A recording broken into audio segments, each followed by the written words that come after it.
यानी इस्लाम की जीवन शैली का असल मतलब क्या है। आज हम पैगंबर की 4 ऐसी बातों पर गौर करेंगे जो इसके बिल्कुल दिल में बसी हैं, जो दीन की पूरी तस्वीर को एकदम साफ कर देती हैं। तो सबसे पहले ये जो शब्द है दीन, इसको समझना बहुत ज़रूरी है। देखिए, ये सिर्फ धर्म या रिलीजन नहीं है, इसका मतलब कहीं ज़्यादा गहरा है। ये एक पूरा का पूरा रास्ता है, जीने का एक मुकम्मल तरीका।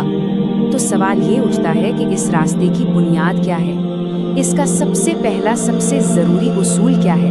और पता है, ये शायद वो नहीं जो बहुत से लोग सोचते हैं। अबू हुरैरा की एक रिवायत है जिसमें पैगंबर ने कहा, दीन आसान है। सोचिए ज़रा, बस 3 शब्द, इन्न दीना युस्रुन, पर कितनी बड़ी बात है इसमें, है ना? और जब हम इस हदीस को पूरा देखते हैं तो बात और भी साफ हो जाती है। इसमें दरअसल एक चेतावनी है कि अपने ऊपर ज़रूरत से ज़्यादा बोझ मत डालो, क्योंकि जब कोई बहुत ज़्यादा सख्ती करता है तो वो थक जाता है, हार जाता है। जबकि दीन तो एक ऐसा रास्ता है जिस पर लगातार चला जा सके, एक बैलेंस्ड तरीका। सिर्फ ये नहीं बताया कि क्या करना है, बल्कि ये भी बताया कि कैसे करना है। उन्होंने कुछ प्रैक्टिकल बातें बताई, जैसे भाई एक्सट्रीम पर मत जाओ, परफेक्शन के करीब रहने की कोशिश करो, और अपनी इबादत से, सुबह दोपहर और रात की इबादत से हिम्मत और ताकत हासिल करो। ठीक है, तो ये तो हुआ पहला पिलर। अब आते हैं दूसरे पर, जो दीन की रूह, उसकी असल स्पिरिट को बताता है।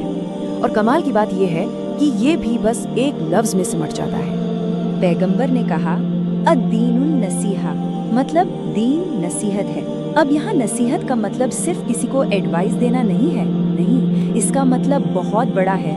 खुलूस, खैर खाही, भलाई चाहना, ये एक पूरा माइंड सेट है। तो जाहिर है, जब सहाबा ने ये सुना तो उन्होंने फौरन पूछा कि ठीक है, ये नसीहत, ये खैर ख्वाही, ये किसके लिए होनी चाहिए। और जो जवाब मिला वो वाकई बहुत कॉम्प्रिहेंसिव था। उन्होंने कहा, ये नसीहत अल्लाह के लिए है, उसकी किताब यानी कुरान के लिए है, उसके रसूल के लिए है, और फिर जो मुसलमानों के लीडर्स हैं उनके लिए, और जो आम लोग हैं सबके लिए, मतलब पूरे समाज के लिए। तो देखिए, अगर आसानी दीन का रास्ता है और खैर ख्वाही उसकी रूह है, तो अब 2 और बातें हैं जो इसके अंदरूनी और बाहरी पहलू को हमारे सामने रखती है। ये वो चीज़ें हैं जो इस पूरे फ्रेमवर्क में जान डाल देती हैं। पहली है अंदर की बात, हमारा इनवर्ड इंजन, और वो है नीयत। हदीस है कि अमल का दारोमदार नीयत पर है। इसका मतलब ये हुआ कि कोई भी काम अच्छा है या बुरा, कबूल होगा या नहीं, ये इस बात पे डिपेंड करता है कि उसके पीछे इरादा क्या था। सब कुछ नीयत का खेल है। और फिर आता है बाहरी पहलू, आउटवर्ड एक्सप्रेशन। अगर नीयत अंदर है तो बाहर क्या दिखता है? वो है कैरेक्टर, अखलाक। और इस्लाम के कैरेक्टर को एक शब्द में बताया गया है, हया।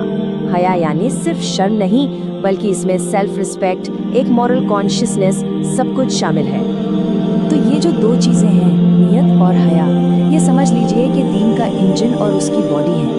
नियत अंदर से ड्राइव करती है और हया बाहर हमारे बर्ताव को, हमारे एक्शंस को शेप देती है। तो असल बात ये है कि ये चारों चीज़ें अलग अलग नहीं है, ये सब मिलकर एक पूरा बैलेंस्ड फ्रेमवर्क बनाती है। आसानी, खैरख्वाही, सच्ची नीयत और बेहतरीन कैरेक्टर, ये सब एक साथ काम करते हैं। तो आखिर में एक सवाल हमारे सामने आता है, अगर दीन का रास्ता सच में आसानी है और उसकी रूह खैरख्वाही है, तो ये चीज़ हमारे रिलीजियस प्रैक्टिस को देखने के तरीके को कैसे बदल सकती है? ये एक बहुत बहुत ही गहरा सवाल है जिस पर सोचने की ज़रूरत है।